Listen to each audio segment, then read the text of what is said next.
கர்த்தருடைய வசனத்துக்கு நேராக நம்முடைய கவனத்தை நாம் திருப்பிக் கொள்ளலாம். உபாகமங்களின் புஸ்தகம் 7ஆம் அதிகாரம் 9-10 வசனங்கள். உபாகமங்களின் புஸ்தகம் 7ஆம் அதிகாரம் 9-10 வசனங்களை நான் வாசிக்கிறேன். ஆகையால் உன் தேவனாகிய கர்த்தரே தேவன் என்றும் தம்மில் அன்பு கூர்ந்து தமது கற்பனைகளை கைக்கொள்ளுகிறவர்களுக்கு அவர் 1000 தலைமுறை மட்டும் உடன்படிக்கையையும் தயவையும் காக்கிற உண்மையுள்ள தேவன் என்றும் தம்மை பகைக்கிறவர்களுக்கு பிரத்யட்சமாய் பதிலளித்து அவர்களை அழிப்பார் என்றும் தம்மை பகைக்கிறவனுக்கு அவர் தாமதியாமல் பிரத்யட்சமாய் பதிலளிப்பார் என்றும் நீ அறிய கடவாய்.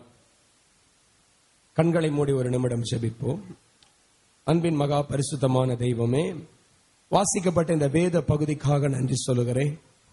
ஆண்டவரே, இந்த வேத வசனம் முதலாவது என்னை ஆசீர்வதித்திருக்கிறது. இந்த நாளிலும் உம்முடைய சபைக்காய் நீர் கொடுத்திருக்கிற இந்த வார்த்தையை ஆசீர்வதித்திருக்கிறீர். இந்த வார்த்தை இவர்களிடத்திலே நடப்பிக்க வேண்டிய காரியங்களை இயேசுவின் நாமத்தில் நடப்பிக்கட்டும். ஆண்டவரே, எப்படி பனித்துளி ஆனது இந்த பூமியின் மேல் இறங்கி ஆண்டவரே இந்த பூமியை நனைத்து ஆண்டவரே அதன் காரியத்தை செய்கிறதோ, அப்படியே இந்த வசனமும் நீர் அனுப்பின காரியம் ஆகும்படி வாய்க்கட்டும். ஆண்டவரே ஸ்தோத்திரம்.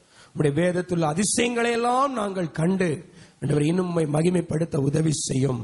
தகப்பனே, என் வாயின் வார்த்தைகளும் என் இருதயத்தின் தியானமும் உம்முடைய சமூகத்திலே பிரீதியா இருக்கட்டும்.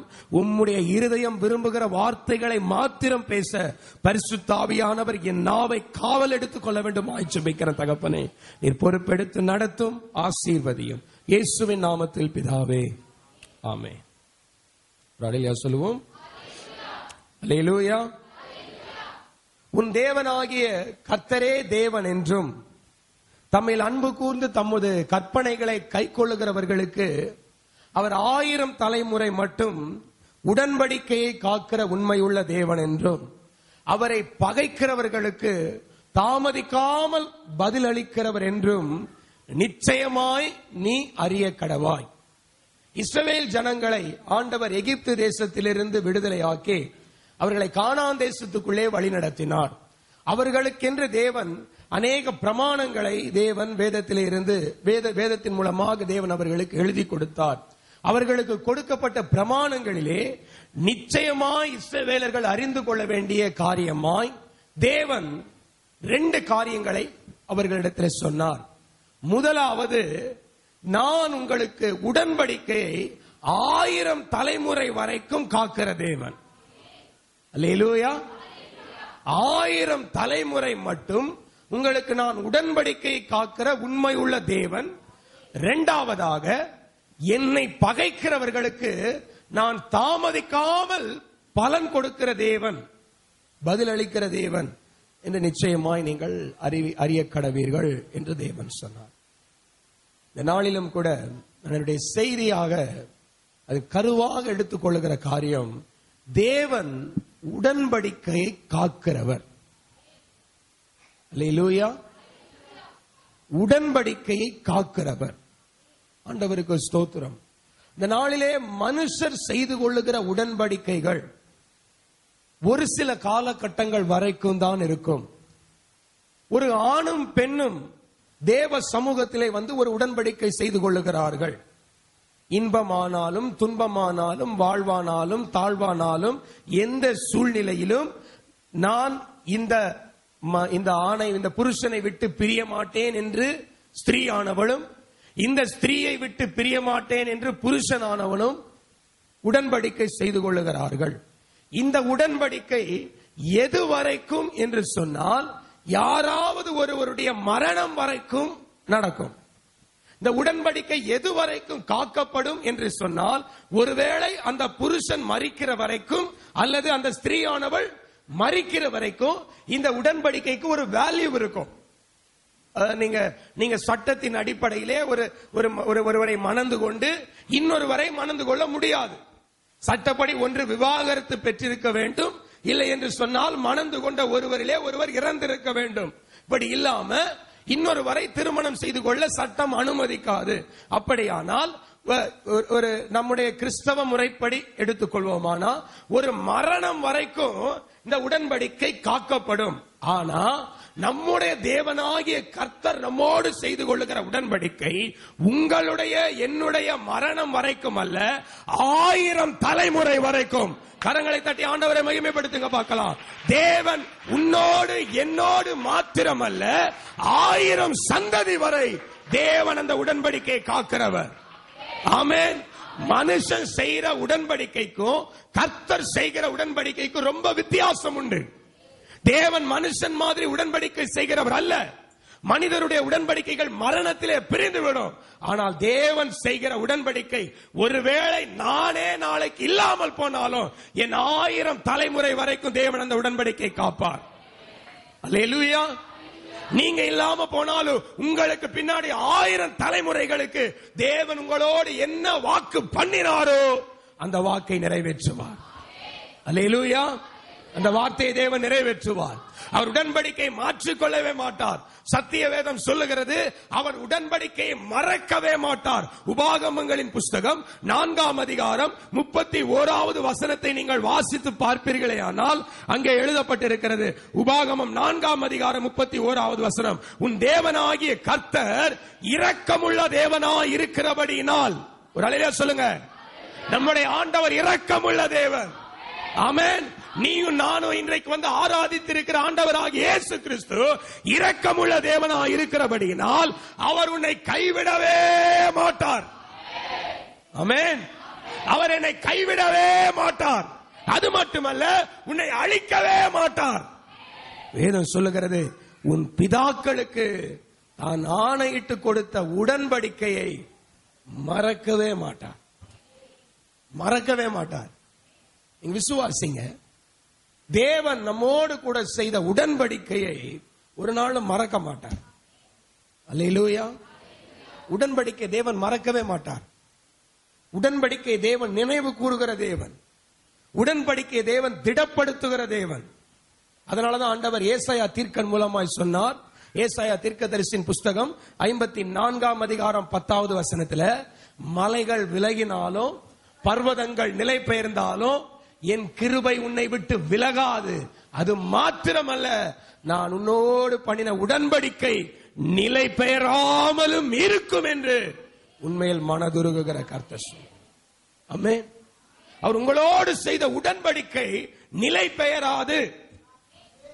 அது நிலை பெயராது. ஒருவேளை மலை நிலை பெயரலாம், மலைகள் அகன்று போகலாம், பர்வதங்கள் அகன்று போகலாம். ஆனா தேவன் நம்மோடு செய்த உடன்படிக்கை அகன்று போகவே போக. ஹல்லேலூயா. அவர் வார்த்தையின் மூலமா நம்மோடு செய்திருக்கிறார் பாருங்க. அந்த உடன்படிக்கை வார்த்தையின் மூலமாய் நம்மோடு கொடுத்திருக்கிறார் பாருங்க. ஒரு பிரமாணம், நான் உனக்கு இப்படி செய்வேன் அப்படின்னு. அது என்ன ஆனாலும் சரி, அது நிலை பெயராது. ஹல்லேலூயா. இன்னைக்கு தேவ சமூகத்தில் ஆண்டவரை நன்றியோடு துதிங்க. ஆண்டவரே, நீர் என்னோடு செய்த உடன்படிக்கையை நிறைவேற்ற வல்லமையான தேவனா இருக்கிறார். ஆமென். அந்த உடன்படிக்கையை நீ காக்கிற தேவன். உடன்படிக்கை காக்கிற தேவன். பாருங்க, கிறிஸ்தவ வாழ்க்கை என்பது ஏதோ அழைப்பை பெற்றுக் கொள்ளுகிற வாழ்க்கை மாத்திரமல்ல. ஏதோ அழைக்கப்பட்டோம், இயேசு கிறிஸ்து வாங்கன்னு சொன்னாரு, தேவ சமூகத்துக்கு வந்தோம், ஆலயத்துக்கு வந்தோம், இயேசு கிறிஸ்துவினிடத்தில் நம்முடைய வாழ்க்கையை ஒப்பு கொடுத்தோம், அவருக்கு கீழ்ப்படிஞ்சு நடத்தோம். அது மாத்திரமல்ல. கிறிஸ்தவ வாழ்க்கையில 2 முக்கியமான காரியங்கள் இருக்கிறது. ஒன்று அழைப்பு, இன்னொன்று உடன்படிக்கை. இது ரெண்டும் தேவன் ஒவ்வொரு கிறிஸ்தவனுடைய வாழ்க்கையிலையும் நிலை பெயராம வச்சிருக்கிறார். எல்லாருக்கும் தெரிந்த ஒரு நபரை குறித்து சொல்லுகிற பரிசுத்த வேதாகமத்தில் ஆபிரகாம் என்கிற மனிதனை குறித்து நாம் வேதத்தில் வாசிக்கிறோம். தேவன் ஆபிரகாமை 75 வயதிலே அழைத்தார். ஆபிரகாமே, உன் தேசத்தையும் உன் இனத்தையும் உன் வீட்டையும் விட்டு புறப்பட்டு நான் உனக்கு காண்பிக்கிற தேசத்துக்கு போ. அங்கே நான் உன்னை பெரிய ஜாதியாக்குவேன், அங்கே நான் உன்னை ஆசீர்வதிப்பேன், அங்கே நான் உன் பேரை பெருமைப்படுத்துவேன் என்று தேவனாகிய கர்த்தர் அவனுக்கு ஒரு அழைப்பு கொடுத்தார். 75 வயதிலே அழைப்பை பெற்றான். 75 வயதிலே தன் தேசத்தை விட்டான். 75 வயதிலே தன் குடும்பத்தை விட்டான். எல்லாவற்றையும் விட்டு கர்த்தருடைய வசனத்துக்கு கீழ்ப்படிந்து ஆண்டவரை நோக்கி போகிறான். எந்த தேசத்துக்கு தேவன் கொண்டு போக போகிறார் என்பது தெரியாமலேயே ஆண்டவரை பின்பற்றினான். அல்லேலூயா. உங்களுக்கும் எனக்கும் நம்ம எந்த தேசத்துக்கு போக போறோம் தெரியும். இந்த ஜீவன் இந்த சரீரத்தை விட்டு தேகத்தை விட்டு பிரியும் பொழுது பரலோகத்துக்கு போவோம் என்பது நமக்கு நிச்சயமாய் தெரியும். ஆனா ஆபிரகாமுக்கு தேவன் எந்த தேசத்துக்கு கொண்டு போகன்னே சொல்லல. நான் உனக்கு காண்பிக்கும் தேசத்துக்கு போனான். அல்லேலூயா. நான் உனக்கு காண்பிக்கப்பனா இதுவரைக்கும் காட்டல, இதுவரைக்கும் சொல்லல, இதுவரைக்கும் எந்த பிரமாணமான இடத்துல கொடுக்கல. நான் உனக்கு காட்டுவேன், அந்த இடத்துக்கு போ. எந்த இடத்துக்கு போக போறன்றது தெரியாம கூட அவன் புறப்பட்டு போனான். இப்ப நீங்க நல்ல முழு நிச்சயமா விசுவாசிங்க. 75 வயதிலே தேவனிடத்திலே அழைப்பை பெற்றுக் கொண்டவன் 99 வயதிலே உடன்படிக்கை செய்தான். அல்லேலூயா. ஆதி ஆகமங்களின் புஸ்தகம் 17ஆம் அதிகாரம் 7-8 வசனங்களை நாம் வாசித்து பார்க்கும் பொழுது அங்கு எழுதப்பட்டிருக்கிறது. ஆதி ஆகமங்களின் புஸ்தகம் 17ஆம் அதிகாரம் 7-8. உனக்கும் உனக்கு பின்வரும் உன் சந்ததிக்கும் நான் தேவனாய் இருக்கும்படி எனக்கும் உனக்கும் உனக்கு பின்வரும் தலைமுறையான உன் சந்ததிக்கும் நடுவே என் உடன்படிக்கை நித்திய உடன்படிக்கையாக என்ன பண்ணுவேன்? ஸ்தாபிப்பேன். அல்லேலூயா. ஏறக்குறை இந்த வசனத்தை தேவன் இந்த உடன்படிக்கை ஆபிரகாமோடு செய்யும் பொழுது 1வது வசனம் சொல்லுகிறது அவனுக்கு 99 வயதானது. அவன் எந்த வயதில் அழைக்கப்பட்டான்? 75 வயதில் அழைக்கப்பட்டான். 75 வயதில் ஒருவேளை ஆபிரகாம் அழைக்கப்பட்டிருக்கலாம். ஆனால் ஆண்டவர் அதுவரைக்கும் அவனுடைய தேவனாய் இருக்கவில்லை. எப்பொழுது நான் உன்னோடு உடன்படிக்கையை ஸ்தாபிப்பேனோ, எப்பொழுது உன்னோடு கூட ஒரு உடன்படிக்கை செய்வேனோ, அப்பொழுதுதான் நான் உனக்கும் உன் சந்ததிக்கும் தேவனாய் இருப்பேன் சொல்றார். அல்லேலூயா.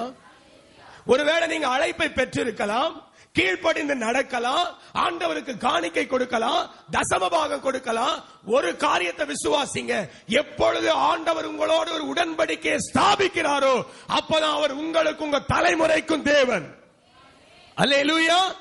அவர் சொல்றாரு பாருங்க, உன் உடன்படிக்கையை நான் என்னைக்கு ஸ்தாபிக்கிறேனோ அன்னைக்கு தான் ஆபிரகாம் உனக்கும் உனக்கு பின் வருகிற உன் சந்ததிக்கும் தலைமுறையா நான் தேவனா இருப்பேன். அது மாத்திரம் அல்ல, அடுத்த வசனத்தில் சொல்றாரு, நீ பரதேசியாய் தங்கி வருகிற கானான் தேசம் முழுவதையும் உனக்கும் உனக்கு பின்வரும் உன் சந்ததிக்கும் நித்திய சுதந்திரமா கொடுத்து நான் அவர்களுக்கு. அல்லேலூயா. கானான கொடுப்பேன்னு வார்த்தை வேணா பெற்றிருக்கலாம், ஆனா கானானை எப்பொழுது சுதந்திரிக்க முடியும்? வேதம் சொல்லுது, தேவன் எப்பொழுது உங்களோடு கூட ஒரு உடன்படிக்கை செய்கிறாரோ, நீங்க எப்பொழுது தேவனோடு கூட ஒரு உடன்படிக்கை செய்கிறீர்களோ அப்பொழுதுதான் நீங்க கானானை சுதந்திரிக்க முடியும். அதுவரைக்கும் நீங்க 1000 வாக்கு தத்தங்களை பெற்றிருந்தாலும், நீங்கள் தேவனுக்கு கீழ்ப்படிந்து நடந்திருந்தாலும், நீங்க ஆலயத்துக்கு வந்து தசமபாகம் காணிக்கைன்னு கொடுத்தாலும், ஏன் உங்க பொருளை எல்லாம் செலவழித்து நீங்க ஒரு ஆலயமே கட்டி கொடுத்தா கூட சரி, உங்களுக்கு பெற்றுக்கொண்ட வார்த்தைகளை நீங்க சுதந்திரிக்க முடியாது. தேவன் ஆபிரகாமுக்கு சொன்னாரு, நான் உன்னோடு ஒரு உடன்படிக்கையை ஏற்படுத்துவேன், அப்ப நீ பரதேசியா தங்குற கானான் தேசத்தை சுதந்திரித்துக் கொள்வேன். அல்லேலூயா. ஆபிரகாம், நீ எங்கப்பா தங்கி இருக்கிற? கானான்ல. ஆனா எப்படி தங்கி இருக்கிற? பரதேசியா. இன்னும் நீ அதுக்கு சுதந்திரவாளியா மாறல. இருக்கிறது கானான் தான், ஆனா எப்படி தங்கி இருக்கிறான்? பரதேசியா. அந்த ஆசீர்வாதங்களை அனுபவிக்க முடியாதவனா. ஒருவேளை உன் கண்ணு முன்னாடி ஆசீர்வாதம் இருக்கலாம், ஆசீர்வாதத்துக்குள்ளேயே நீ இருக்கலாம், ஆனா நீ அதை அனுபவிக்க முடியாத சூழ்நிலை இருக்கலாம். என்ன காரணம் தெரியுமா? இன்னும் தேவனுக்கு உனக்கு ஒரு உடன்படிக்கை இல்லை. எப்ப தேவனோடு கூட ஒரு உடன்படிக்கை ஏற்படுத்துகிறாரோ அப்பொழுது நீ தங்கி இருக்கிற கானான் தேசத்திலே சுதந்திரவாளியா இருப்பாய். அல்லேலூயா. தேவன் உனக்கு கொடுத்திருக்கிற அந்த இடத்திலே நீ மகிமையானவனா இருப்பாய். இந்த அதிகாரத்தின் முடிவிலே நீங்க வாஸ்து பார்ப்பீர்களானா, ஆபிரகாம் தன் சரீரத்திலே, தன் பிள்ளைகளுடைய சரீரத்திலே விருத்த சேதனம் பண்ணி உடன்படிக்கை செய்து கொண்டான் என்று எழுதியிருக்கிறது. இப்பொழுது ஆண்டவருக்கும் அவனுக்கும் இடையிலே ஒரு உடன்படிக்கை வந்து விட்டது.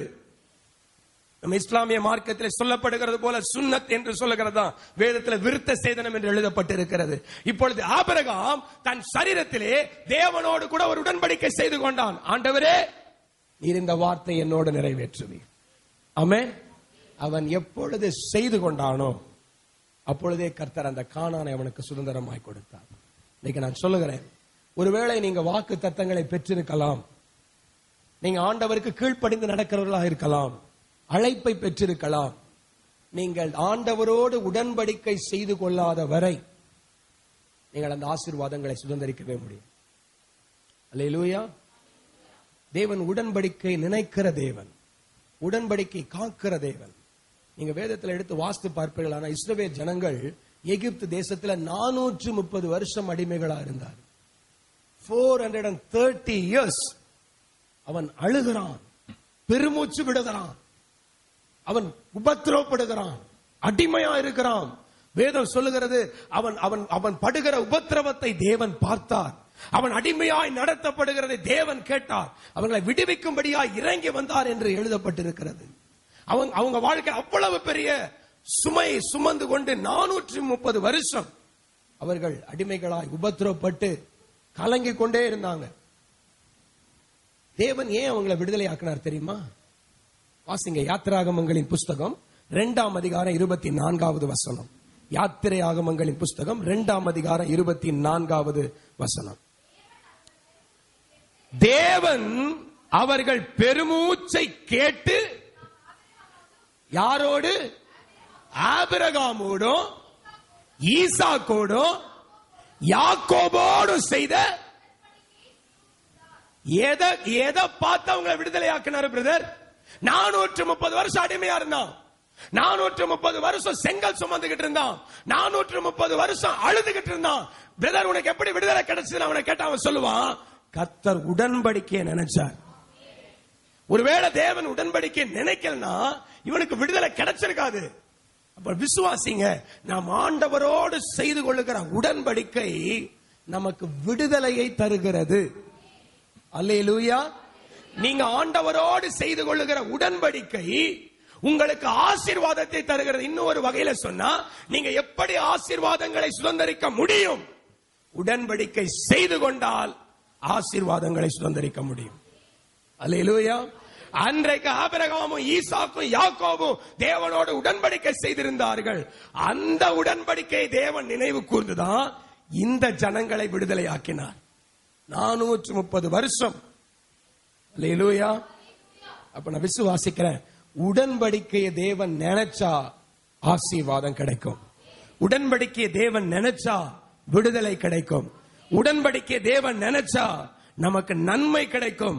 உடன்படிக்கை தேவன் நினைச்சா நமக்கு மனுஷ கண்கள்ல தயவு கிடைக்கும். உடன்படிக்கை தேவன் நினைச்சா பாலும் தேனும் ஓடுகிற நலமும் விசாலமுமான ஒரு பெரிய தேசத்திலே தேவன் நம்மை கொண்டு போய் சேர்க்கவும் வல்லவரா இருக்கிறார். ஆமென். சுருக்கமாய் சொன்னா, ஆசீர்வாதங்களை சுதந்திரிக்க வேண்டுமானால் கர்த்தரோடு செய்து கொள்ள வேண்டிய உடன்படிக்கை மிக அவசியம். அல்லேலூயா. இந்த நாளிலும் கூட நாம் ஆண்டவரோடு செய்ய வேண்டிய 4 முக்கியமான உடன்படிக்கைகள், 4 covenant of the Lord, தேவனோடு செய்ய வேண்டிய 4 முக்கியமான உடன்படிக்கைகளை நான் உங்களுக்கு சுருக்கமாய் சொல்லி அடுத்த பகுதிக்குள்ளே கடந்து போக விரும்புகிறேன். நீங்கள் யாராக இருந்தாலும் சரி, ஆண்டவரோடு இந்த உடன்படிக்கை செய்வீர்களானால் தேவன் அதை நினைப்பார், உங்களை விடுவிப்பார். அல்லேலூயா. தேவனோடு இந்த உடன்படிக்கை செய்வீர்களானால் தேவன் உங்களை இப்பொழுது இருக்கிற சின்ன இடத்திலிருந்து பெரிய இடத்துக்கு கொண்டு போவார். அல்லேலூயா. நீங்க ஒரு குறுகலான இடத்துல இருக்கிறீங்க, நெருக்கமான இடத்துல இருக்கிறீங்க, ஒடுக்கப்பட்ட இடத்துல இருக்கிறீங்க. தேவன் சொல்றாரு, உன்னை நல்ல விசாலமான இடத்துக்கு கொண்டு போவேன். ஆமென். குறைவான இடத்துல இருக்கீங்க, நிறைவான இடத்துக்கு கொண்டு போவேன். அல்லேலூயா. அடிமையா இருக்கீங்க, உங்களை விடுதலை ஆக்குவேன். அழுதுகிட்டு இருக்கிறீங்க, உங்க துக்கத்தை சந்தோஷமா மாற்றுவேன். அல்லேலூயா.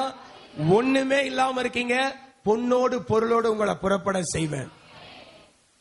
இதுக்கு நாம் ஆண்டவரோடு செய்ய வேண்டிய உடன்படிக்கைகள். முதலாவதாக, முதல் உடன்படிக்கை ஞான ஸ்நானம்.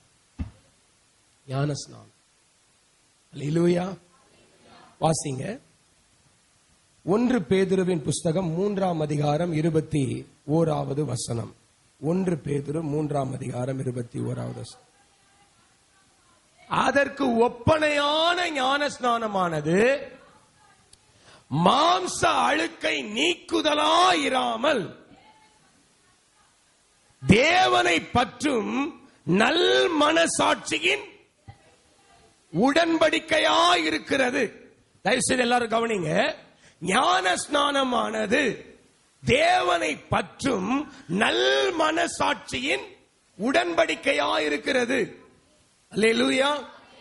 நீங்கள் எவ்வளவு ஆண்டவருக்கு பரிசுத்தமானவர்களா இருந்தாலும் ஞான ஸ்நானம் என்பது தேவனோடு செய்து கொள்ளுகிற ஒரு உடன்படிக்கை. தேவனோடு செய்து கொள்ளுகிற ஒரு உடன்படிக்கை. நான் சொல்லுகிறேன், ஞான ஸ்நானம் உன்னை ஒரு சபையின் விசுவாசியாய் மாற்றுவதற்கு அல்ல. அல்லேலூயா. ஞான ஸ்நானம் நீங்க போற ஒரு சபைக்கு அங்கத்தினராய் மாறுவதற்கு அல்ல.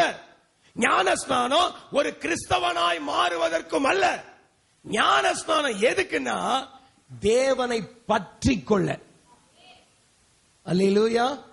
இந்த வசனத்தை நல்லா கவனிச்சீங்கன்னா, ஞான ஸ்நானமானது தேவனை பற்றும் நல் மனசாட்சியின் உடன்படிக்கையா இருக்கு. அப்ப ஞான ஸ்நானம்னா என்ன பிரதர்? ஞான ஸ்நானம்னா என்ன சிஸ்டர்? ஞான ஸ்நானம்னா தேவனை பற்றி கொள்ளுவதற்கு அடையாளம். நான் ஆண்டவரை பற்றி கொண்டிருக்கிறேன், இனி எனக்கு இயேசுதான். அல்லேலூயா. இனி என் வாழ்க்கையில வேற யாரும் இல்ல, இனி வேற எதுக்கும் நானு முதலிடம் கொடுக்க மாட்டேன். இனி எல்லா சூழ்நிலையிலையும் எனக்கு எந்த பிரச்சனைகள் வந்தாலும் என் கண்கள் இயேசுவை மட்டுமே பார்க்கும். தேவனையே பற்றி கொள்வேன். அல்லேலூயா. அல்லேலூயா. ஞான ஸ்நானம் ஏதோ சபைக்கு அங்கத்தினரா விசுவாசியா மாறுறது நினைச்சுக்காதீங்க. ஞான ஸ்நானம் தேவனை பற்றி கொள்வதற்கு ஒரு அடையாளம். தேவனை பற்றி கொள்ளுகிறேன், ஆண்டவரை பற்றி கொள்ளுகிறேன். அல்லேலூயா. இன்னொரு விதமா சொன்னா, நீ தேவனை பற்றி கொள்ளுகிறாய், தேவன் உன்னை பற்றி கொள்ளுகிறார். தேவன் உன்னை பிடித்துக் கொள்ளுகிறார். நீ தேவனை பிடிச்சுக்கிற, தேவன் உன்னை பிடிச்சுக்கிறாரு.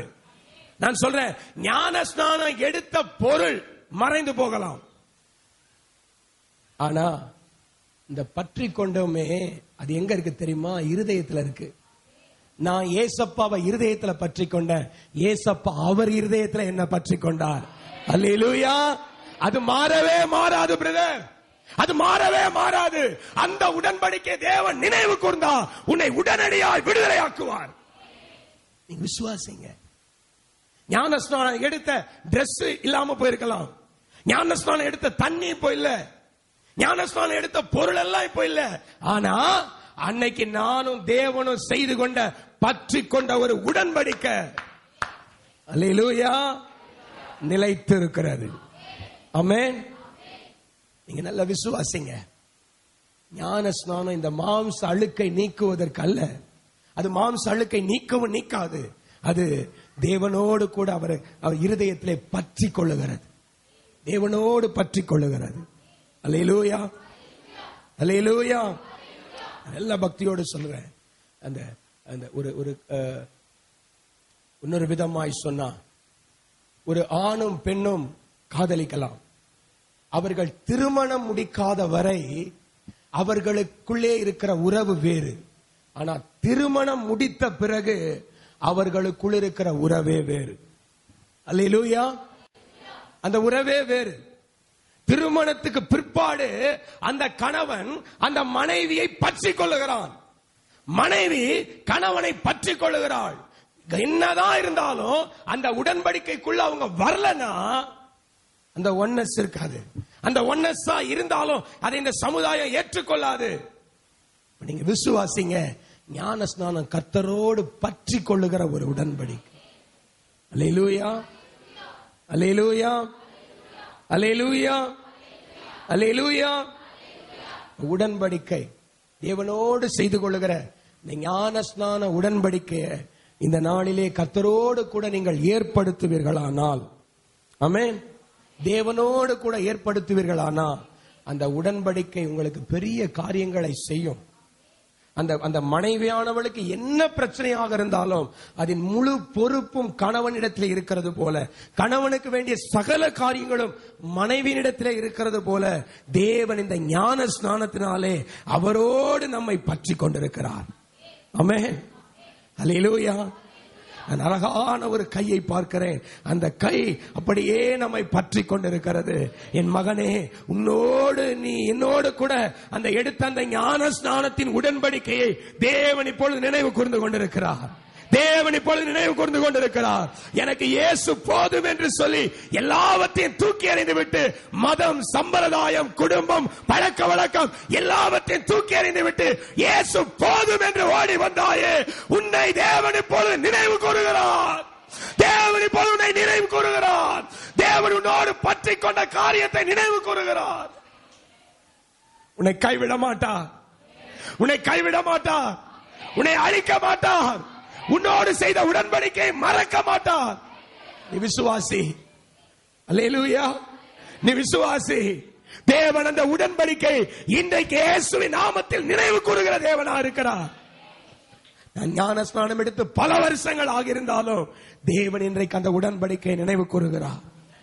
நம்முடைய வாழ்க்கையில் இருக்கிற அந்த நெருக்கங்களை நீக்கி, அன்றைக்கு எப்படி இஸ்ரவேல் ஜனங்கள் எகிப்து தேசத்தில் அடிமைகளாக இருந்த பொழுது உடன்படிக்கை நினைவு கூர்ந்து அவர்களை விடுதலையாக்கினாரோ, அப்படியே இன்றைக்கு நம்மை விடுதலையாக்குவார்.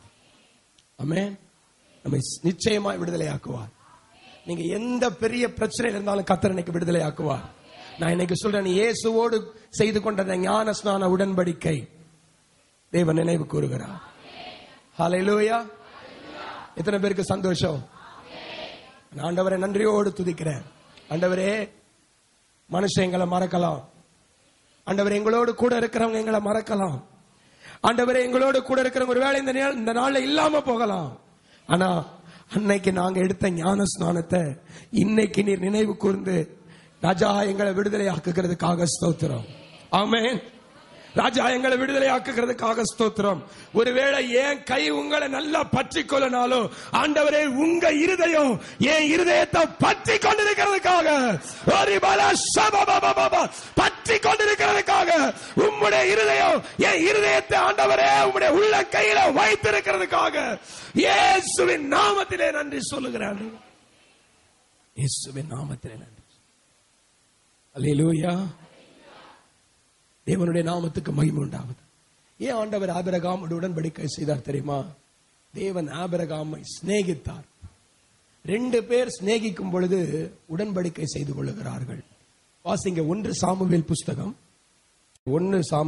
18ஆம் அதிகாரம் 3வது வசனம். 1 சாமுவேல் புஸ்தகம் 18ஆம் அதிகாரம். யோனத்தான் தாவீதை தன் ஆத்துமாவை போல சிநேகித்ததினால் அவனும் இவனும் உடன்படிக்கை பண்ணிக்கொண்டார்கள். ஏன் உடன்படிக்கை பண்றாங்க? சிநேகிக்கிறாங்க, உடன்படிக்கை பண்றாங்க. ஆமென். நம்ம ஏன் ஞானஸ்நானம் எடுத்தோம்? ஆண்டவரை நேசித்தோம், உடன்படிக்கை பண்ணினோம். ஆண்டவர் ஏன் நம்ம கூட உடன்படிக்கை பண்ணாரு? ஆண்டவர் நம்மளை நேசிச்சாரு, உடன்படிக்கை பண்ணாரு. அல்லேலூயா. இப்ப நான் விசுவாசிக்கிறேன், தேவன் நம்மை சிநேகிக்கிறபடியினாலே நம்மோடு கூட உடன்படிக்கை செய்கிறார். இன்னொரு விதமா சொன்னா, எத்தனை பேர் ஆண்டவரை நேசிக்கிறீங்க? ஆண்டவரை நேசிக்கிறவங்க எல்லாம் இன்னைக்கு ஆண்டவரோட ஞான ஸ்நானம் என்ன உடன்படிக்கை பண்ணணும். அல்லேலூயா. ஆண்டவரை நேசிக்கிறேன்ற அந்த கிரியை எப்படி தெரியும்? நீ ஞான ஸ்நானம் எடுக்கும் பொழுது அது வெளிப்படும். நான் ஆண்டவரை எவ்வளவு நேசிக்கிறேன். 2 பேர் நேசித்தா அங்க என்ன நடக்குதுன்னா உடன்படிக்கை நடக்கிறது. வசனம் சொல்லுது, யோனத்தானும் தாவீதும் தன் ஆத்துமாவை போல ஒருவரை ஒருவர் சிநேகித்தபடினாலே என்ன செஞ்சுக்கிட்டாங்க? சொல்லுங்க. அல்லேலூயா. உடன்படிக்கை பண்ண உடனே என்னெல்லாம் கிடைச்சது? அடுத்த வசனம் வாசித்தீங்கன்னா, யோனத்தான் தான் போர்த்து கொண்டிருந்த சால்வையை கழற்றி கொடுத்தான், தன் வஸ்திரத்தை கொடுத்தான், தன் பட்டயத்தை கொடுத்தான், தன் வில்லை கொடுத்தான், தன் கச்சையை கொடுத்தான். அல்லேலூயா. எல்லாத்தையும் கொடுத்துட்டான் பாருங்க உடன்படிக்கை பண்ணவனே. என் சால்வை எடுத்துக்கோ, என் வஸ்திரத்தை எடுத்துக்கோ, என் பட்டயத்தை எடுத்துக்கோ, என் கச்சை எடுத்துக்கோ, எல்லாத்தையுமே நீயே வச்சுக்கோ. நான் சொல்றேன், ஒரு மனுஷன் இன்னொரு மனுஷனோட உடன்படிக்கை பண்ணும் பொழுது இவ்வளவு காரியங்களை கொடுப்பாரானா, அந்த சராசரங்களை உருவாக்கி படைத்த சர்வ வல்லமையுள்ள தேவனாகிய கர்த்தர் உன்னோடு என்னோட உடன்படிக்கை பண்ணும் பொழுது எல்லாவற்றையும் என்னுடையதெல்லாம் உன்னுடையதுன்னு சொல்லி தேவன் கொடுக்க வல்லவரா இருக்கிறார். ஆமென், ஆமென். அவரும் அவருடைய வஸ்திரத்தை நமக்கு கொடுத்திருக்கிறார். ரட்சிப்பின் வஸ்திரத்தை பெற்றிருக்கிறோம். அல்லேலூயா. அவரும் அவருடைய பட்டயத்தை நமக்கு கொடுத்திருக்கிறார். வேத வசனம் என்னும் பட்டயத்தை வைத்திருக்கிறோம். அல்லேலூயா, அல்லேலூயா. ஆயத்தம் என்னும் பாதரட்சை கொடுத்திருக்கிறார், கச்சையை கொடுத்திருக்கிறார். நீங்க சொல்லிக்கிட்டே போகலாங்க. ஒரு மனுஷனுடைய சிநேகத்திலே வருகிற உடன்படிக்கை இத்தனை விலையேற பெற்றதா இருக்கும். ஆனால் நிச்சயமா சொல்றேன், இதை விட பல மடங்கு தராசிலே உயர்ந்து காணப்படும் கர்த்தருடைய சிநேகம். ஆமென். இன்னைக்கு விசுவாசிங்க, நீங்க கேட்கறது இல்ல, கேட்கறதுக்கு மேல கர்த்தர் உங்களுக்கு கொடுக்க வல்லவரா இருக்கிறார். ஆமென். நீ நினைக்கிற ஆசீர்வாதத்துக்கு மேல கர்த்தர் உனக்கு கொடுப்பார். நீ ஒன்னே ஒண்ணு செஞ்சா போதும், கர்த்தரோட உடன்படிக்கை செய், ஞானஸ்நான உடன்படிக்கை செய். அல்லேலூயா. செய்யாதவங்க ஆண்டவர் கடத்துல உங்க வாழ்க்கை அர்ப்பணிங்க. ஆண்டவரே, ஞான ஸ்நானத்துக்காக நான் ஒப்பு கொடுக்கிறேன் ஆண்டவரே. ஆமென். அல்லேலூயா, அல்லேலூயா, அல்லேலூயா. ஞான ஸ்நானம் பெற்றவர்களுக்கு சொல்லுகிற தேவன் அந்த உடன்படிக்கை இன்றைக்கு நினைவு கூறுகிறார். ஆமென், அல்லேலூயா. நான் எடுத்து பல வருஷங்கள் ஆகியிருக்கலாம், நானே கூட அந்த நாளை மறந்து போயிருக்கலாம். ஆனா பட் ஆண்டவர் மறக்கவே இல்லை. இன்னைக்கு அதை நினைவு கூறுறாராம். ஒரு வசனம் பாருங்க, அவர் நினைவு கூறுகிற தேவன். ஆபிரகாமோடு எப்ப பண்ணாரு? 430 வருஷத்துக்கு முன்னாடி பண்ண உடன்படிக்கைய அந்த ஜனத்துக்கு பார்த்தாருன்னா, நீ இன்னும் 100 வருஷத்தை கூட தாண்டல, தேவன் உன் உடன்படிக்கை நினைவு கூற வல்லவரா இருக்கிறார். ஆமென். அந்த உடன்படிக்கை தேவன் நிச்சயமா சத்தியமா நினைவு கூர்ந்து உன் பிரச்சனையிலிருந்து உன்னை விடுதலை ஆக்குவார், உன் போராட்டத்திலிருந்து உன்னை விடுதலை ஆக்குவார், உன் கண்ணீரிலிருந்து தேவன் உன்னை விடுதலை ஆக்குவார். அல்லேலூயா. நான் சொல்றேன், உடன்படிக்கை செஞ்சவன உடன்படிக்கை செய்யாதவன் ஜெயிக்கவே முடியாது. நீங்க நிறைய பேர் பார்த்து பயப்படுறீங்க, எதிரிகளை பார்த்து பயப்படுறீங்க, சத்துருக்களை பார்த்து பயப்படுறீங்க, உங்களுக்கு விரோதமா வருகிற நபர்களை பார்த்து பயப்படுறீங்க. நான் சொல்றேன், நீ உடன்படிக்கை பண்ணவன், அவன் உடன்படிக்கை பண்ணாதவன். ஆமென். அவன் உன்னை ஜெயிக்கவே முடியாது. அல்லேலூயா. 1 சாமுவேல் புஸ்தகம் 17ஆம் அதிகாரம் 36வது வசனத்தை நீங்க வாசித்து பாத்தீங்கன்னா, சிங்கத்தின் கைக்கும் அந்த கரடியின் கைக்கும் உம்முடைய அடியானாகிய தாவீதை தப்புவித்த அந்த தேவன் விருத்த சேதனம் இல்லாத இந்த பெலிஸ்தனாகிய கோலியாத் கைக்கு என்னை தப்புவிப்பார். ஏன்னா தாவீது விருத்த சேதனம் பெற்றவன், கோலியாத் விருத்த சேதனம் பெறாதவன். அல்லேலூயா. இன்னொரு விதமா சொன்னா, தாவீது உடன்படிக்கை செய்தவன், கோலியாத் உடன்படிக்கை செய்யாதவன். விருத்த சேதனம் உடன்படிக்கை செய்யாத அந்த கோலியாத் எவ்வளவு பெரிய பராக்கிரமசாலியா இருந்தாலும் இந்த சின்ன பையனா இருக்கிற தாவீதை ஜெயிக்கவே முடியாது. அல்லேலூயா. அவன் பெரிய ஆள் தாங்க, அவன் பெரிய மனுஷன் தான், ரொம்ப உயரமானவன் தான், அவன் கையில பெரிய ஆயுதங்கள் இருக்கு, அவனை பார்த்தா எல்லாருமே பயப்படுறாங்க. நான் சொல்றேன், அவனை பார்த்து எல்லாரும் பயப்படலாம், அவன் உடன்படிக்கை செய்யாதவன், உன்னை யாருமே மதிக்கல, ஆனா நீ உடன்படிக்கை பண்ணவன், நீ தான் கோலியாத்தை சாகடிப்ப. அல்லேலூயா. நீ தான் கோலியாத்தை முறியடிப்ப. விருத்த சேதனம் இல்லாத அந்த கோலியாத்தை விருத்த சேதனம் பெற்ற தாவீது முறியடிச்சான். அப்ப நான் சொல்றேன், உடன்படிக்கை பண்ணாதவன் உடன்படிக்கை பண்ணினவனை மேற்கொள்ளவே முடியாது. ஆமென். அல்லேலூயா. இன்றைக்கு சத்துருக்களை தேவன் உங்கள் காலின் கீழே நசிக்க போட வல்லவராக இருக்கிறார். ஆமென். சமாதானத்தின் தேவன் தாமே சீக்கிரமாய் சாத்தானை உங்கள் குதின் காலின் கீழே நசுக்க வல்லவராக இருக்கிறார். கரங்களை தட்டி ஆண்டவரை மகிமைப்படுத்த மாட்டீங்களா? நமக்கு விரோதமா ஒரு பாளையம் இறங்கினாலும் கவலை இல்ல. விருத்த சேதனம் இல்லாத அந்த கோலியாத்தை விருத்த சேதனம் பெற்ற ஆவிக்குரிய ரீதியாய் உடன்படிக்கை செய்யப்பட்ட நான் மேற்கொள்ளுவேன். ஆமென். நான் மேற்கொள்ளுவேன். தேவனுடைய நாமத்துக்கு மகிமை உண்டாகட்டும். அப்ப முதலாவதாக ஆண்டவரோடு கூட ஒவ்வொரு தேவனுடைய பிள்ளையும் ஞானஸ்நானம் என்கிற உடன்படிக்கை செய்வான். ஆமென். அல்லேலூயா. அப்படி எல்லாம் கண்களை மூடுங்க ஒரு நிமிடம். ஞானஸ்நானம் நான் எடுத்துக்கிறேன் அப்படின்னு சொல்றவங்க மட்டும் நீங்க உங்க கையை வைத்துங்க. மற்றவங்க எல்லாரும் கண்களை மூடுங்க. கண்களை மூடுங்கன்னா என்ன பார்க்காதீங்க தயவு செய்து. கண்களை மூடி, நான் ஞானஸ்நானம் பெற்றுக் கொள்ளுகிறேன், இன்னைக்கு என் வாழ்க்கையை நான் ஆண்டவருக்கு அர்ப்பணிக்கிறேன், இன்னைக்கு ஆண்டவரோடு கூட நான் ஒரு உடன்படிக்கை செய்ய விரும்புறேன்னு சொல்றவங்க கையை உயர்த்தீங்கன்னா நான் உங்களுக்காக ஒரே ஒரு நிமிஷம் ஜெபிக்கிறேன். அன்பின் தெய்வமே, இந்த நாளிலும் கூட கரங்களை உயர்த்தி இருக்கிற ஒவ்வொரு சகோதரனுக்காக, ஒவ்வொரு சகோதரிக்காக ஜெபிக்கிற ஆண்டவரே, அப்பா இன்றைக்கு இந்த பிள்ளைகள் ஒரு நல்ல தீர்மானம் செய்திருக்கிறார்கள் ஆண்டவரே. தேவனோடு உடன்படிக்கை செய்ய விரும்பி இருக்கிறார்கள். தேவனோடு உடன்படிக்கை செய்ய விரும்புகிற இந்த பிள்ளைய தேவன் இயேசுவின் நாமத்தில் பொறுப்பெடுக்க வேண்டும் ஜெபிக்கிற தகப்பனே. எப்படி அவருடைய வாழ்க்கையில ஒரு விடுதலை வந்ததோ, இவருடைய உடன்படிக்கை தேவன் அங்கீகரித்து வழக்கம் விடுதலையும் ஆசீர்வாதத்தையும் கிருபைகளை கொடுத்து நடத்தும். இயேசுவின் நாமத்தில் பிதாவே, ஆமென். கர்த்தர் உங்களை ஆசீர்வதிப்பார். அல்லேலூயா. இரண்டாவதாக, ஆண்டவரோடு நாம் செய்ய வேண்டிய இன்னொரு முக்கியமான உடன்படிக்கை எரேமியா தீர்க்கதரிசியின் புஸ்தகம் 31ஆம் அதிகாரம் 31வது வசனம். எரேமியா தீர்க்கதரிசியின் புத்தகம் 31:32. இதோ நாட்கள் வரும் என்று கர்த்தர் சொல்லுகிறார், அப்பொழுது இஸ்ரவேல் குடும்பத்தாரோடு கூட யூதா குடும்பத்தோடு கூட நான் என்ன செய்வேன்? ஒரு புது உடன்படிக்கை செய்வேன். அல்லேலூயா. இஸ்ரவேல் குடும்பத்தாரோடும் யூதா குடும்பத்தாரோடும் ஒரு புது உடன்படிக்கை செய்வேன். என்ன உடன்படிக்கை? 33வது வசனம்.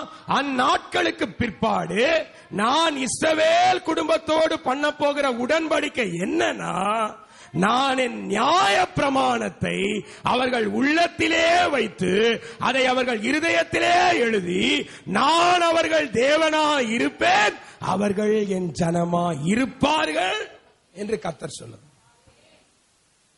அல்லேலூயா. இது என்ன இரண்டாவது உடன்படிக்கை அப்படின்னா, ஆண்டவர் அவருடைய வசனத்தை நம்ம இருதயத்துல எழுதுவாராம். இது இரண்டாவது உடன்படிக்கை. வசனத்தை நீங்க எங்க எழுதணும்? காகிதத்தில் இல்ல, வசனத்தை நீங்க இருதயத்தில் எழுதணும். ஆமென். இது ஆண்டவரோடு செய்து கொள்ளுகிற உடன்படிக்கை. தேவனுடைய நாமத்துக்கு ஸ்தோத்திரம். இது கர்த்தரோடு செய்து கொள்ளுகிற உடன்படிக்கை. நீங்க வேத வசனத்தை உங்க இருதயத்துல எழுத எழுத எழுத இது தேவனுடைய உடன்படிக்கையா இருக்கிறது. தேவன் இதை நினைவு கூர்ந்து கொண்டே இருப்பார். தேவன் இதை நினைவு கூர்ந்துகிட்டே இருப்பார். நீங்க ஒவ்வொரு நாளும் வேதம் வாசிக்கிறீங்களா, அது வீணா போகவே போகாது. அது உடன்படிக்கைன்றதை இன்னைக்கு நீங்க உங்களுக்கு நான் புரிய வைக்கிறேன். நீங்க வேதத்தை உங்க இருதயத்துல வாசிக்க வாசிக்க வாசிக்க அது உங்களுக்கும் தேவனுக்கு இடையில ஒரு உடன்படிக்கையாய் மாறிக்கொண்டே இருக்கிறது. அல்லேலூயா. நீங்க வசனத்தை உங்க இருதயத்துல சொல்ல சொல்ல அது உங்களுக்கும் ஆண்டவருக்கு இடையில ஒரு கவனண்டா மாறிக்கிட்டே இருக்கு. ஆண்டவர் உன் இருதயத்துக்குள்ள என்ன வசனம்லாம் நின்னுச்சோ அது உனக்கும் தேவனுக்கும் செஞ்சிருக்கிற உடன்படிக்கை. அல்லேலூயா. அல்லேலூயா. உன் இருதயத்துல நிக்காத வசனம் எல்லாம் உடன்படிக்கை கிடையாது.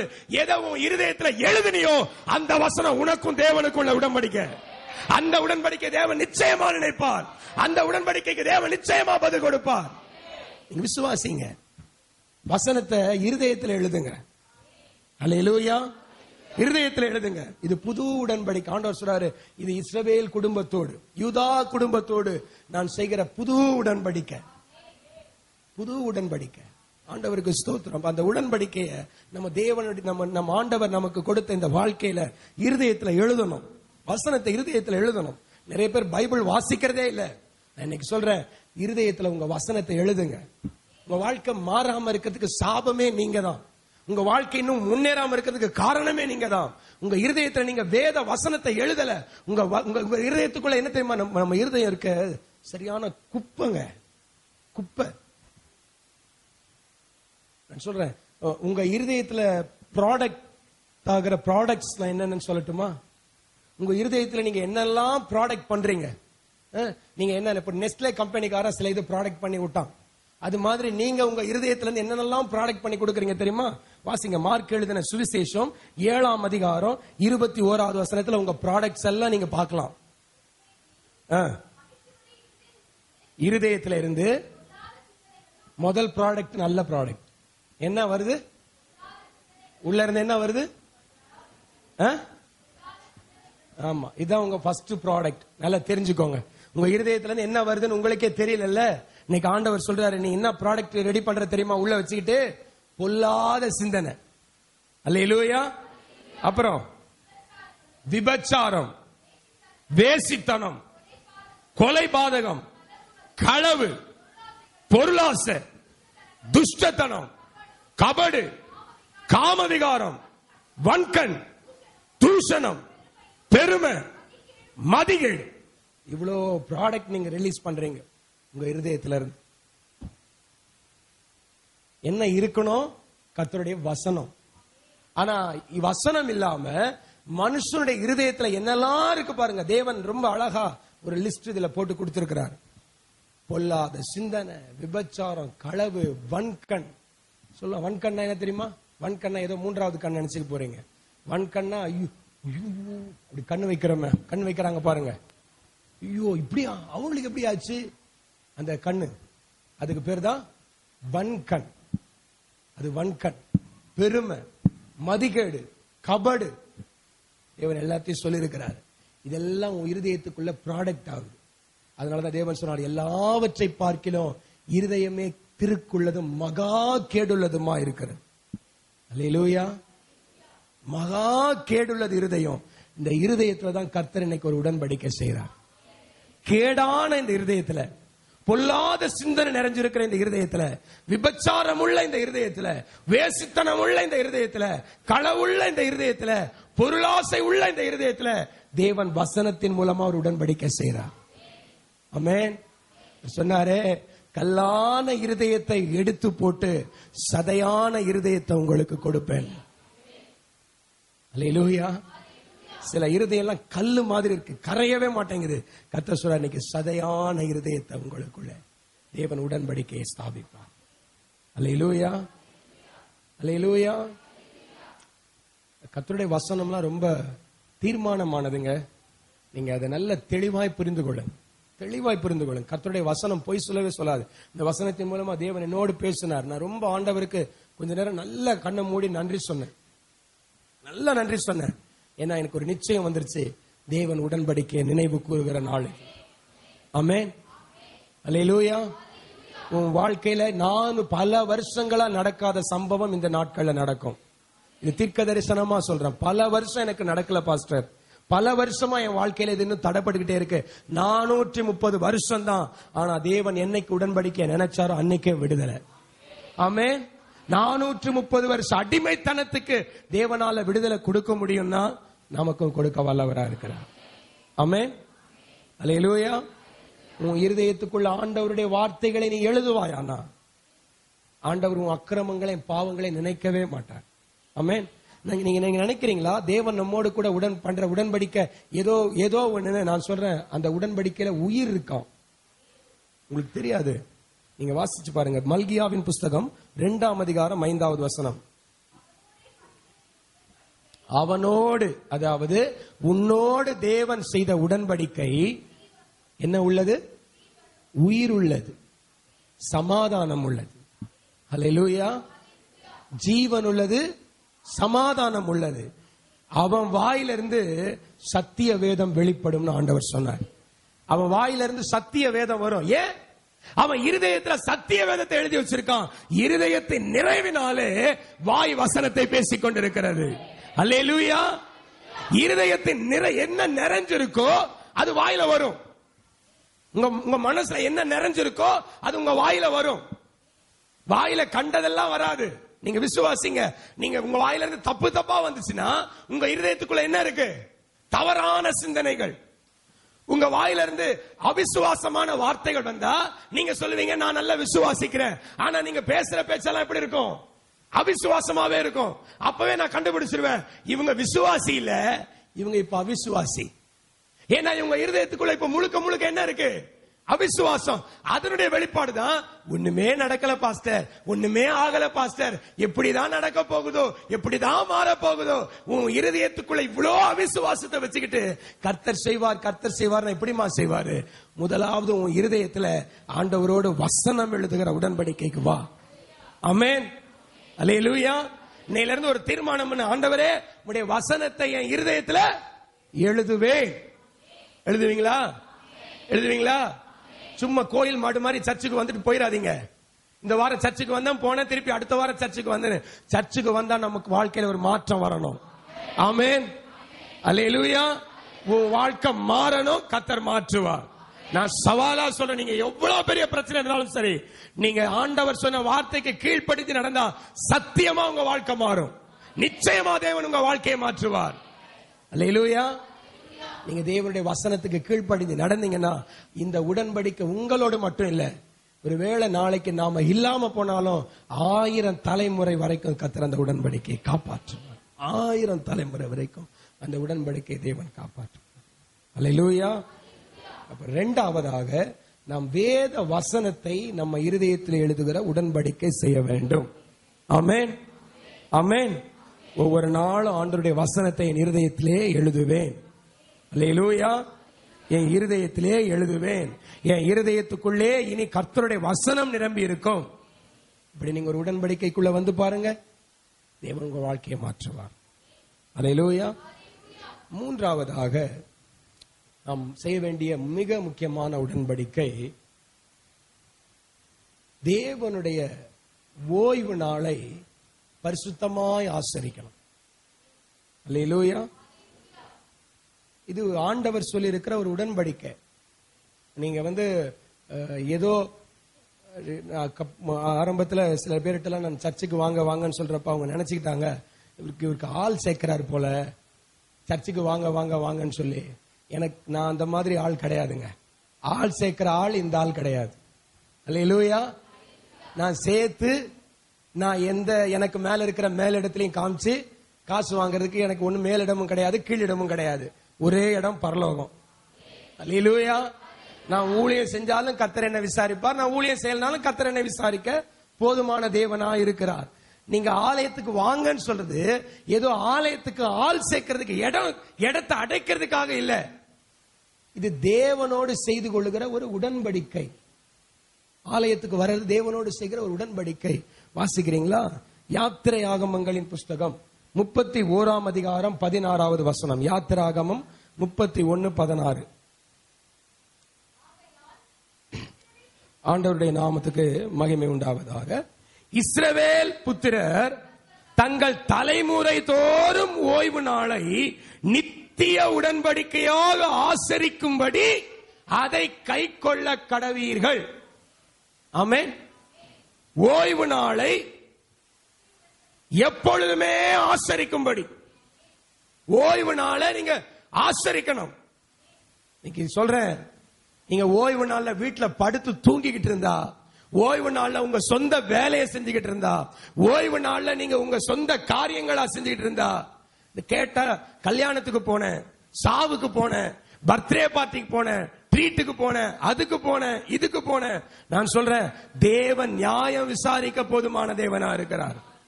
அல்லேலூயா. நீங்க ஓய்வு நாளை ஏதோ சாதாரணமா நினைக்காதீங்க. உங்களுக்கு 1000 நீங்க பிஸியா இருக்கலாம், உங்களுக்கு வேலை இருக்கலாம். இது தேவன் சொன்னாரு, இது உனக்கும் எனக்கும் செஞ்சுக்கிற உடன்படிக்கை. ஆமென். ஏங்க சர்ச்சுக்கு வரோம்? ஏன்னா நமக்கு என்ன தலையெழுத்தா?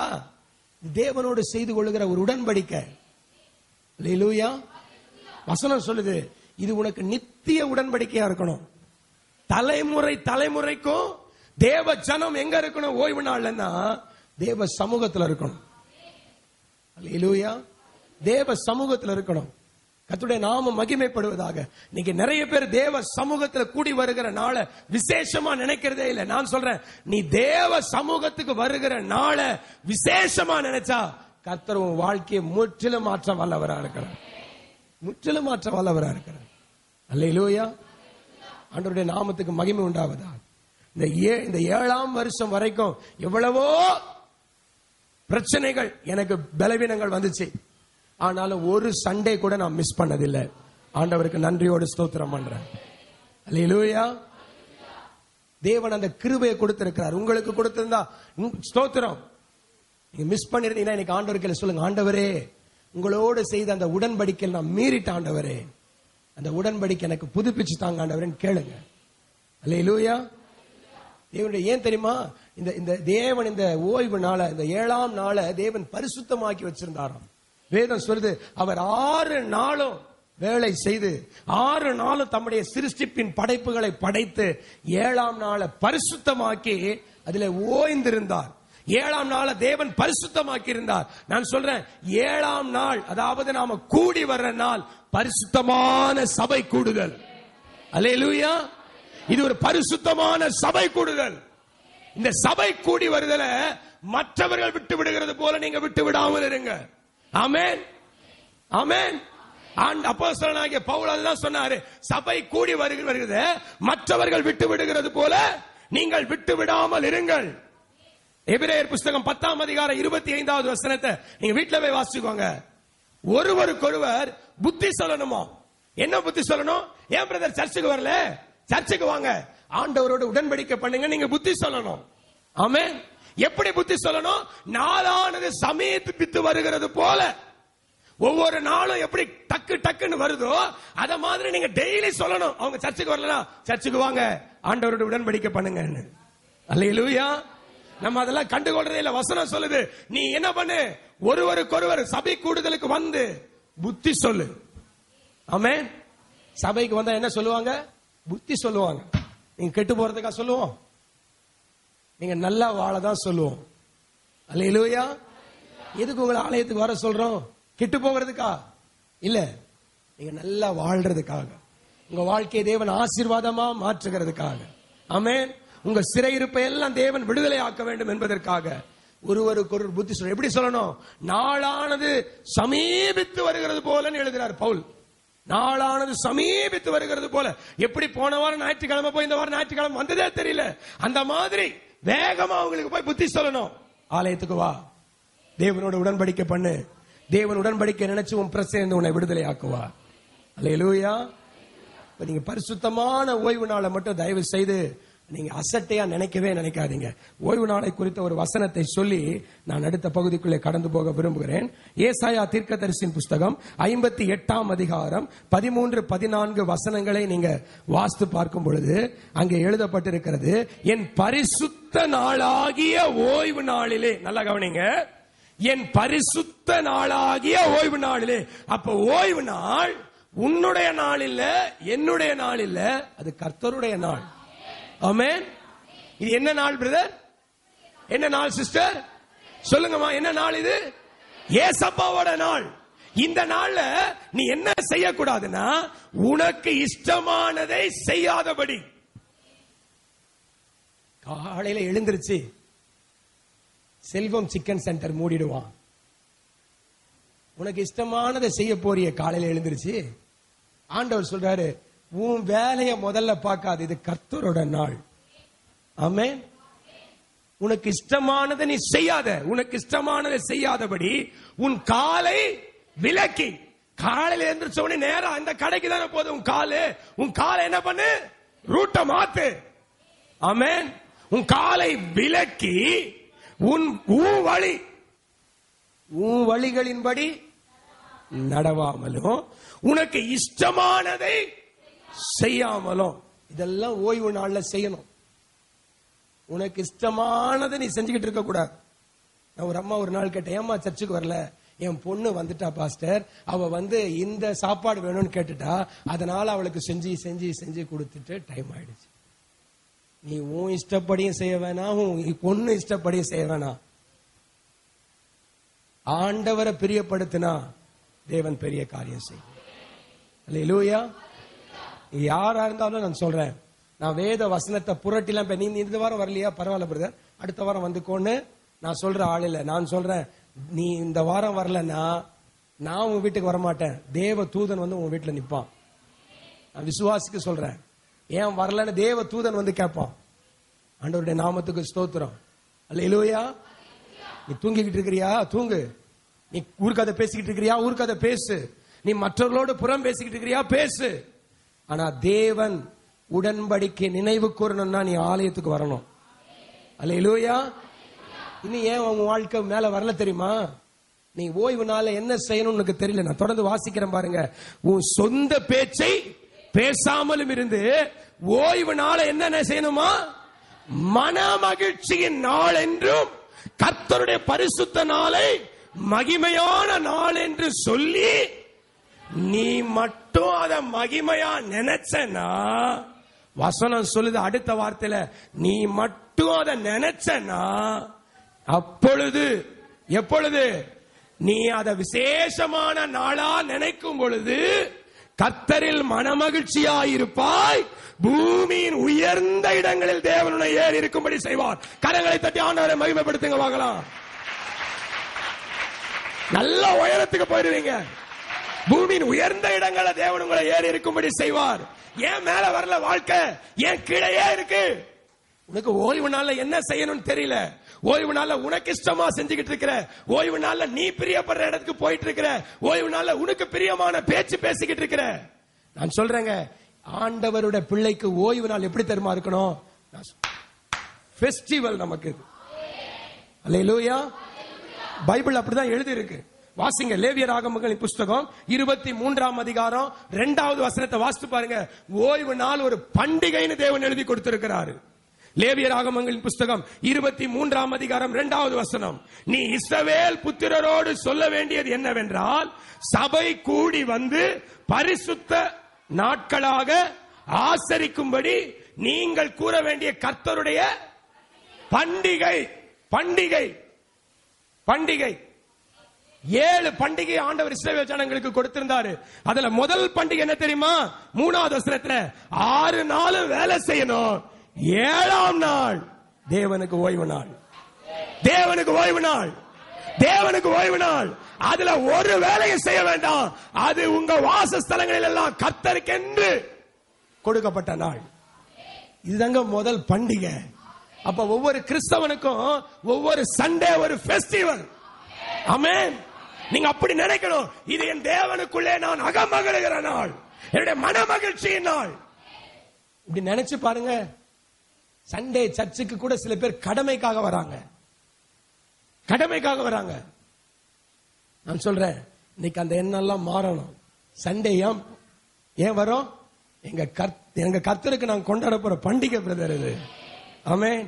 நான் சொல்றேன், எல்லா பக்தியோடு சொல்றேன், நான் ஒவ்வொரு வாரமும் நான் விசேஷமா நினைப்பேன். தேவ சமூகத்துல விசேஷமா நினைப்பேன். விசேஷமா அந்த மகிமையை உணர்வேன். விசேஷமா ஆண்டவர் ஆராதிப்பேன். நான் விசுவாசிக்கிற ஆண்டவரே, என்னை இந்த மட்டும் அதை ஒரு பெரிய மன மகிழ்ச்சியின் நாளாய், பெரிய மன மகிழ்ச்சியின் நாள். அல்லேலூயா. சனிக்கிழமை இருதயம் ஆயத்தப்படும். சனிக்கிழமை எனக்குள்ள ஒரு எதிர்பார்ப்பு வரும், நாளை நான் கர்த்தருக்கு ஆராதிக்க போகிறேன். அல்லேலூயா. நாங்க பரிசுத்தமாய் சபை கூடி தேவனை உயர்த்த போகிறோம், தேவனை மகிமைப்படுத்த போகிறோம். தேவன் இறங்கி வருவார், தேவன் பேசுவார், தேவன் விடுதலை கொடுப்பார், தேவன் ஆசீர்வதிப்பார், தேவன் சமாதானம் தருவார். இது நமக்கு ஃபெஸ்டிவல். இன்னைக்கு இருந்து உங்க மனசுல அதை மாத்திக்கோங்க. சண்டே நான் ஏதோ சர்ச்சுக்கு போறேன் இல்ல, இன்னைக்கு ஒரு பண்டிகை கொண்டாட போறேன். ஆமென். நம்ம எல்லாரும் தேவ சமூகத்திலே நம்மை ஒப்பு கொடுத்து ஜெபிப்போம். மகா பரிசுத்தமுள்ள நல்ல தகப்பனே, இந்த அருமையான ஆசீர்வதிக்கப்பட்ட வேளைக்காக நன்றி சொல்லுகிறேன். இங்க நிற்கிற ஒவ்வொரு பிள்ளைகளுக்காக ஸ்தோத்திரம் பண்ணுகிறேன். ஒவ்வொருவரையும் ஆசீர்வதியும் ஆண்டவரே. இப்பொழுதும் கூட உம்மோடு கூட உடன்படிக்கை செய்து கொள்ளுகிற தேவ ஜனமாய் நீர் எங்களை நிறுத்தி இருக்கிறதுக்காக ஸ்தோத்திரம். தேவனே, நீர் எங்களோடு கூட உடன்படிக்கை செய்திருக்கிறீர். நாங்கள் இப்பொழுது உம்மோடு கூட உடன்படிக்கை செய்திருக்கிறோம். ஆண்டவரே, ஜீவனானாலும் மரணமானாலும் ஆண்டவரே, உம்மையும் எங்களையும் விட்டு எதுவும் பிரிக்கவே முடியாது. ஆண்டவரே, பிரிக்கவே முடியாது. தகப்பனே, தங்களுடைய உடன்படிக்கை புதுப்பித்துக் கொண்ட ஒவ்வொருவரையும் ஆசீர்வதிப்பீராக. ஆண்டவரே, இவர்களோடு நீர் செய்த உடன்படிக்கைகளை நினைவு கூர்ந்து தகப்பனே, இவர்களை நீர் விடுதலை ஆக்க வேண்டுமாய் ஜெபிக்கிறேன். இவர்களை ஆசீர்வதிக்க வேண்டுமாய் ஜெபிக்கிறேன். இவருடைய சிறையிருப்பை மாற்ற வேண்டுமாய் ஜெபிக்கிறேன். இவருடைய அநேக வருஷத்துக்கு ஆண்டவரே நீர் அப்பா பதில் தர வேண்டுமாய் ஜெபிக்கிறேன். தகப்பனே, தேவன் கிரியை செய்யும். இந்த செய்தியை வெப்சைட் மூலமாக பார்க்கிற, இந்த உலகத்தின் மூளை முடுக்கெல்லாம் பார்க்கிற ஒவ்வொரு பிள்ளைகளுக்காக ஜெபிக்கிற தகப்பனே, ஒவ்வொருவரையும் ஆசீர்வதியும். அவர்களோடு நீர் உடன்படிக்கை செய்திருக்கிறீர். உம்முடைய உடன்படிக்கை நினைவு கூர்ந்து அந்த பிள்ளைகளை இயேசுவின் நாமத்தில் விடுதலையாக்க வேண்டுமாய் ஜெபிக்கிற தகப்பனே, நீர் பெரிதாய் கிரியை செய்யும், ஆசீர்வதியும். உம்முடைய நாமத்தை மகிமைப்படுத்திக் கொள்ளும். இயேசு கிறிஸ்துவின் வல்லமையுள்ள நாமத்தில் ஜெபிக்கிறோம் எங்கள் நல்ல பிதாவே, ஆமென். எல்லாம் சொல்லுவோமே. ஆத்துமாவே கர்த்தரை ஸ்தோத்திரி, என் முழு உள்ளமே அவர் பரிசுத்த நாமத்தை ஸ்தோத்திரி. என் ஆத்துமாவே கர்த்தரை ஸ்தோத்திரி. கர்த்தர் செய்த சகல உபகாரங்களையும் மறவாதே. ஆமென், ஆமென். Praise the Lord. கர்த்தர் உங்களை ஆசீர்வதிப்பார்.